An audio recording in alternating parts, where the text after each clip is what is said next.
السلام عليكم ورحمة الله وبركاته. ازيكم حبايبي؟ عاملين ايه؟ يا رب حبايبي تكونوا بخير. برج الدلو حبايب قلبي، صفوا النية كده، اتفائلوا بالخير تجدوه، طلعوا الطاقة السلبية، صلوا على الحبيب وكمان استغفروا. طبعا حبايبي اللي أول مرة بيزوروا القناة ما ينسوش يعملوا اشتراك وشير ولايك للفيديو، وده فضل منكم مش أمر، والأمر لله وحده. حبايبي بقى أولادي وإخواتي الموجودين في القناة، حطوا اللايك وشيروا الفيديو. لازم يكون عندنا يقين وثقة في الله وحده، انه لا يعلم الغيب الا الله. حبايبي حطوا اللايك. انتوا عارفين انا بنزل فيديو متأخر، لا حول ولا قوة الا بالله العلي العظيم، لا حول ولا قوة الا بالله العظيم. انتوا بتدعوا دايما بتقولوا يا رب استجيب دعوات، يا رب انا تعبت. انتوا حاسين بالظلم، حاسين ان حد ظلمكوا، حد عمل لك ضجة في حياتك. احب اطمنك وبشرك واقول لك على حاجه كويسه هتريح بالك. لو ليك نصيب في حاجه، لو حتى البيبان كانت مقفوله، ربنا هيرتب لك سبب وهيفتحه لك من جديد، عشان خاطر انت تستاهل حاجه كويسه وتستاهل نصيب كويس في حياتك. بلاش القلق والحيره، لان انت عندك في خير، عندك امور جايلك في الطريق باذن الله، وهتديك سعاده وهتديك الفرج والرزق. بس انت دايما تتفائل، لان انت حاسس ان كل الباب مقفولة في وشك، مفيش ولا باب مفتوح، بالعكس انت عندك فيه رزق، عندك فيه رزق. انتوا بصوا حبايبي، انت في عندك حبة كلاب، حد بيحاول ياخد نصيبك، حد وتفتش وراك، حد بتحاول توقعك في اخطاء، ناس كتير وراك وانت مش عارف. عندك في ارض بيتك اعداء كتيرة موجودة في بيتك وانت مش عارف. خلي بالك وانتبه كويس جدا، مش كل الناس تأمن لها، مش كل الناس اللي تحبها، مش كل الناس اللي تستاهل حبك وحنانك. بينك وبين الشريك مشاكل كتير جدا، بين شريكك في مشاكل كتيرة، لدرجة ان قررتوا ان انتوا تبعدوا، تنفصلوا. قررتوا ان انتوا تبعدوا او عايزين تنفصلوا، بس انتوا بسم الله في حد هيجيلك هيعوضك او يدعمك. انت تستاهل كل خير. في منكم عندكم علاقة تالتة، وفي نفس الوقت تخلي بالكم وتنتبهوا كويس جدا من حد موجود في حياتكم. ده بوشين، حد بوشين، معاكم بوش ووراكم بوش، فخلي بالكم انتبهوا كويس جدا. انتوا عندكم حد بوشين، كلمة معاكم وكلمة عليكم، وهو إنسان مش كويس وخبيث، فخلي بالكم، خلي بالكم كويس. لا إله إلا الله محمد رسول الله، الله لا سيما الله، لا حول ولا قوة إلا بالله. صلوا على الحبيب، صلوا على الحبيب. الهم اللي انتوا فيه ده والتعب اللي انتوا فيه والطاقة السلبية دي، انتوا هتطلعوا منها. الطاقة اللي انت فيها هتخرج منها، كل الامور السيئة اللي انت فيها هتطلع منها. فعايزاكوا تخلي بالكوا وتطمنوا، وحاول ان انت تكون في وضع احسن من كده، لان انت عندك في رزق، في عندكوا مولود جديد، وعندكوا رزق وخير جايلكوا، وده بفضل ربنا عليكوا. لو انتوا مستنين خبر حمل، انت هيكون عندكوا حمل وطفل جديد، عندكوا في حاجة جديدة. الناس اللي حصل عندها اجهاض، هيكون عندكوا تعويض من عند ربنا، عندكوا خير، عندكوا رزق، عندكوا تفاؤل. حاولوا دايما تتفائلوا، حاولوا دايما تركزوا على الخير، على قد الخير اللي جاي، على قد الدوامة اللي انت فيها. يعني انت عايش في دوامة، عايش في حيرة، عايش في ألم مش عارف له آخره. على قد التعب ده كله والألم، انت عايش في الدوامة، حاسس ان حياتك متلخبطة، ما فيهاش اي جديد. كل ما تاخد قرار في حاجة بتلاقي نفسك رجعت لورا، كل ما تاخد قرار في حاجة تلاقي رجعت لورا. حاسس ان انت عايز تنفجر، عايز تعيط، مش عارف تعمل ايه. لا اله الا الله. على قد التعب والنار اللي هي والعة من بعض الناس، من بعض الامور الموجودة عندك، انتوا عندكوا فرحة حلوة، خطوبة، زواج ليك او لاختك او لاخوكي، والله اعلى واعلم. انتوا عندكوا في فرحة جوه بيتكوا باذن الله، وده بفضل ربنا عليكوا. لا اله الا الله محمد رسول الله.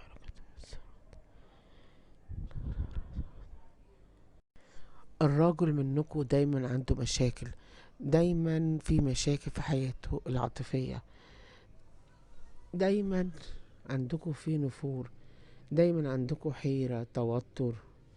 انتوا حاسين ان انتوا مش عارفين انتوا عايزين ايه، او عايز ايه، او مش عارف تتعامل الشريك ازاي، او بتحس ان في مشاكل، في نفور بينك وبين الشريك. خلي بالك واحذر ان عندكوا علاقة تالتة، علاقة فيها علاقة تالتة. انتوا بسم الله ما شاء الله، على قد الحيرة والتوتر والألم وكل الإزعاج وكل المشاكل، على قد ما ارجع اقول لكم ان انتوا عندكم في فرحة، وبإذن ربنا عندكم فرحة بإذن الله. بالنسبة للناس المطلقين او الناس ابعدوا عن اطفالهم، عندكم قضايا في المحاكم، انتوا هيكون عندكم في تجمع اسري، تجمع اسري. انتوا عندكم في تجمع تاني، وهتتجمعوا انتوا واطفالكم، او هيكون اشكال اطفال، والله اعلى واعلم. كمان عندكم انتوا بدأت تحطوا نقط الحروف، وهتبدأ تواجه كل المشاكل اللي جاية، وهتبدأ ان انت تحط النقط على الحروف، وهتبدأ ان انت تعرف عايز ايه، وتتعامل ازاي، وتكسب ازاي، وهتخاطر ازاي، وهتعرف انت عايز ايه في الفترة الجاية. المحنة اللي هي داخلة عليك، عايزاك تنتبه وتخلي بالك كويس جدا. في ناس بتاخد منك كلام وترجع تنشره على، بلاش تتكلم. في ناس وراك عايز تاخد رزقك، عايز تاخد منك حاجات كتيرة. في ناس كتير حاسداك على اي حاجة بتخش، تخش بيتك، تخش حياتك. عندك حسد كبير جدا في حياتك، لدرجة ان انت بتحاول تعافر وبتحاول تعمل حاجات كتيرة جدا، وتعالج الحسد وتعالج الدنيا اللي موجودة في حياتك. انا حاسة يعني شايفاكوا ان انت عندكوا تربط متكتف، حد ماسك فيك، والله اعلى واعلم. في حد مكتفكوا، حد مربطكوا. انت حاسس ببعض التوتر والحيرة ومش عارف تعمل ايه. انت لو انت مقدم على وظيفة، هيكون في تغيير في حياتكو، عندكو تغيير في حياتكو العاطفية وحياتكو العملية، عندكو تغيير جذري في حياتكو ان شاء الله. بس لازم تخلي بالك، تخلي بالك، لان انت عندكو في حية، حية موجودة في حياتك. هي بنت، البنت دي عاملة زي العقربة، عقربة دايما عايزة تخرب البيت، عايزة تضيع مستقبلك، وانت ماشي وراها، او هي وراك وهي عايزة تأذيك، والله اعلى واعلم. احلامكم مزعجة. ايه الحاجة اللي انتوا حلمتوا بيها وعامل لغاية دلوقتي بتحاولوا ان انتوا تحققوها؟ حلمت حلم وبتحاول ان انت تحققه، بتحاول ان انت حلم حلو، بتحاول ان انت توصل له، بتحاول ان انت تعمل وتسعى عشان توصل لهدفك. انت بتعافر وبتحاول، بتبقى عايز تجيب القرش منين ومنين، ما بتحبش قعدة البيت، بتحب تعافر. بتقول حسبنا الله ونعم الوكيل في الناس اللي ظلمتني، في الناس اللي كسرت بخاطري. حلمك هيتحقق بإذن الله. عندكم في طريق وربنا هينوره لكم بإذن الله وبفضل ربنا. بس خلي بالك من واحدة ست كبيرة في السن، عايزة تخرب بيتك، او هي بتحاول ان تمشيك على مزاجها، بس انت ماشيك على مزاجك انت وعلى دماغك واللي انت عايزه بتعمله. نصيحتي ليك بقى ما تتكلمش عن حياتك، ما تتكلمش كتير عن حياتك، سيب الامور كلها زي ما تيجي تيجي. بلاش تتكلم عن حياتك، بلاش ان انت تقول انا حياتي فيها وفيها. لا، لا، اكتم، اكتم على حياتك، اكتم على حياتك. بلاش تحكي، بلاش تفضفض. بتقول انا فضفض مع احبابي مع اقرابي، هترجع خسران تاني، هترجع خسران من تاني. بين نفسك الامنية اللي عايزة تتحقق هتتحقق بإذن ربنا. انتوا الهم اللي انتوا شايلينه بلاش تفكروا فيه كتير. هيكون عندكم فيه ازدهار قمة الفرحة. انتوا عندكم خير وعندكم فرحة، تطوير حلو جدا. انتوا بدأتوا تحبوا نفسكم وبدأتوا تحكموا بالعدالة في حياتكم الفترة دي. انتوا هيكون عندكم عدالة هتحكموا بيها، في خير حلو قوي، لان انتوا فرحتكم قريبة عليكم، فرحتكم ما شاء الله عليكم. بلاش القلق والتوتر، عندكم استقرار عاطفي بشكل كبير جدا. الاستقرار العاطفي ده هيكون بعد خيبة امل، مشاكل، امور مش مرتاحين فيها. انتوا بدأتوا تقفلوا على حياتكم، تقفلوا على قلبكم، تقفلوا على لسانكم، بدأتوا تعملوا تجديد في شكل حاجات كتير جدا.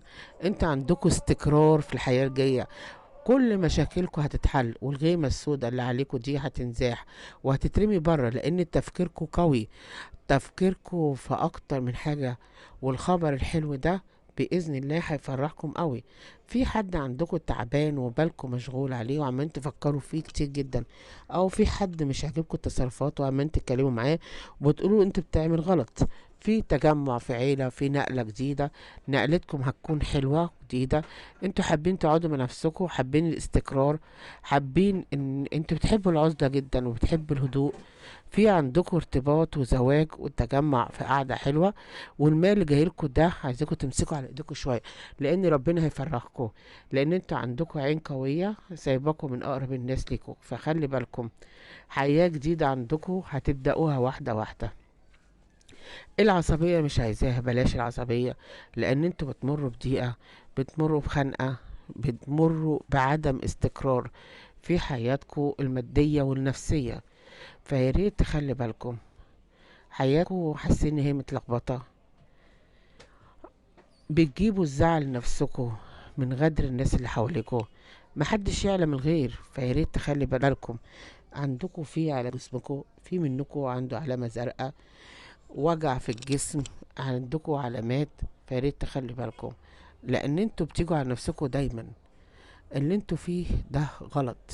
الضغط النفسي اللي وراكم مسبب لكم ألم وحيرة، ومش عارفين دنيتكم ان انتوا ترتبوها، ولا عارفين حالكم في ايه، رغم ان انتوا بتقولوا يا رب. في عندكم حية وراكم وحشة، ابعدوا عنها على قد ما تقدروا. الحية دي وراكم بقالكم فترة بتعانوا منها، لكن هي وراكم. انتوا ناويين على طاقة، ناويين على امور مستجدة. الناس المقربة ليكوا عايزة تحط عليكوا اكتر، وانتوا عارفين كده. بس انتوا بتحبوا الناس اللي حواليكوا، لكن هما مش بيحبوكوا. عندكوا باب رزق هيتفتح قدامكوا، باب طاقة. لو انتوا مستنين ورق هتمدوه، وفي ورق هيكمل على خير. لو انتوا مستنين استقرار هيكون عندكم في استقرار. لا، الحاجة اللي انتوا عايزينها هتحصل الفترة الجاية. انتوا خدتوا قرار الفترة دي ومش عايزين تتراجعوا عنه تاني. حتى لو كان القرار ده تعبكم، ممكن تكونوا خدتوا قرار تبعدوا عن الشريك، خدتوا قرار بطاقة تانية، بتغيير. القرار اللي انتوا خدتوه مستحيل حد يرجعكم عنكم، لانه انتوا خدتوه بتفكير رهيب واقتناع. حتى لو أثر عليكم ما بقاش يفرق معاكم. والاستقرار اللي عندكم ده استقرار راحة نفسية، هترتاحوا نفسيا الفترة الجاية، لأن انتوا حاسين ان حياتكم متلخبطة شوية، حياتكم فيها أمور منعكسة.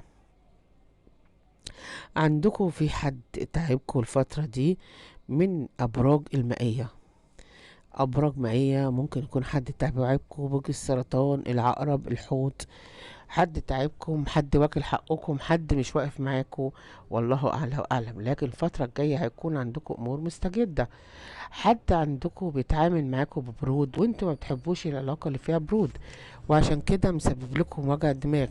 ما بتحبوش البرود في التعامل، البرود ان حد يتعامل معاكم ببرود، ما بتحبوش الوضع ده، بتحبوا ان انتوا تكونوا في عندكم استقرار. فياريت تخلي بالكم الفترة من نفسكم. الفترة دي انتوا عندكم القولون العصبي جدا، وده بسبب ان انتوا ضاغطين على نفسكم في امور كتيرة، في حاجات انتوا قافلينها ومش راضيين تتكلموا عنها، في حد انتوا طلعتوه بره حياتكم مش عايزين تتعاملوا معاه. ده ليه؟ لان انتوا مش شايفين منه الراحة، ما شفتوش منه الاستقرار، ما شفتوش منه التفاهم بينكم. فعشان كده قررتوا ان انتوا تبعدوا، قررتوا ان انتوا تمشوا، قررتوا ان انتوا تغيروا حاجات كتيرة في حياتكم. في طاقة معينة، في حد بيكذب عليكم وانتوا عارفين الحد اللي بيكذب ومستنين الحقيقة.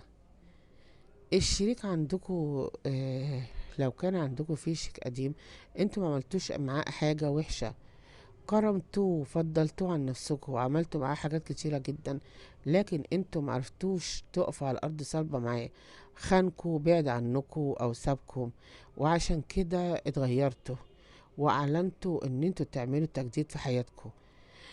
اموركم هتكون حلوة الفترة الجاية، وزي السحر هيتقلب على الساحر، لان ربنا كريم عليكم وحبيب لكم الخير وحبيب لكم الطاقات المستجدة.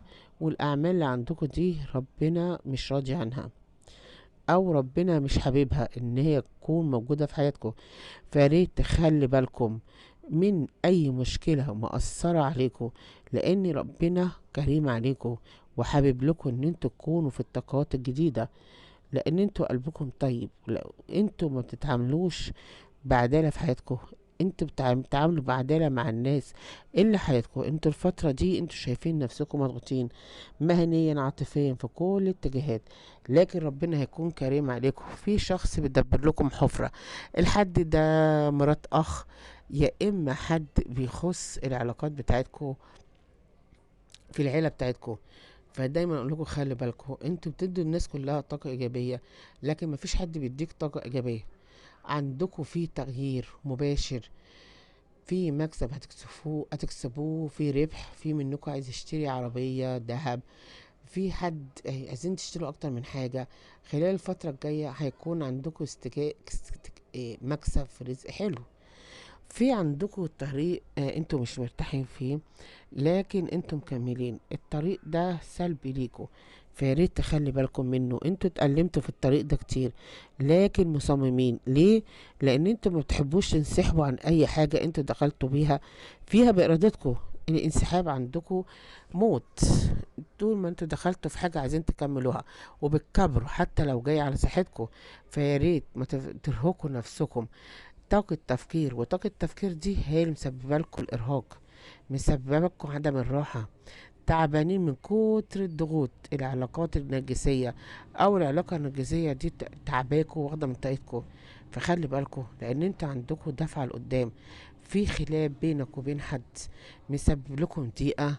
عندكم حرف الدال والميم والحاء، الثلاث حروف دول عليكم علاقة بيهم، حد آه في اسمه الحروف دي في علاقة تخص. فياريت تخلي بالكم، لان انتوا مش ناقصين، مبقتوش تعاتبوا زي الاول، في عندكم تغيير بشكل كبير، في منكم مخنوق شايل هموم الدنيا، حتى ملامحكم بدأت تتغير، ملامحكم متغيرة، ملامحكم مش زي الأول، مفيش أي استقرار في الملامح عندكم، نفسيتكم تعبانة. فياريت تخلي بالكم على قد ما تقدروا، واي عين مركزة عليكم حاسين ان انتوا محسودين، ياريت تحصنوا نفسكم، لان انتوا عندكم في تجديد وفي فرحة انتوا مستنينا، في استقرار حلو الفترة الجاية، خبر ليكوا بيحبكوا فوق ما انتوا متخيلة.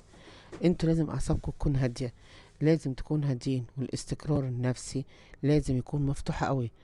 انتوا الفترة دي هيكون عندكم في استقرار استقرار جسدي، لان انتوا هتبدأوا تاخدوا بدأتوا تهتموا بعلاجكم تاني، هتبدأوا تهتموا بصحتكم أول فترة ديت. آه لازم تقعدوا مع نفسكم وتعرفوا انتوا عايزين ايه. في عندكم شخص عامل صديق لازم تبعدوا عنه، لازم ما تتكلموش معاه، او لازم ما تفتحوش معاه مجال للكلام، لان الشخص ده شخص مش زي ما انتوا فاكرينه، او مش زي ما انتوا راسمين له وفي حياة في بالكم. هو متقلب المزاج، كلمة بتوديه وكلمة بتجيبه، ومش حابب لكم الخير. السلام عليكم ورحمة الله وبركاته. ازيكم حبايبي، عاملين ايه؟ يا رب حبايبي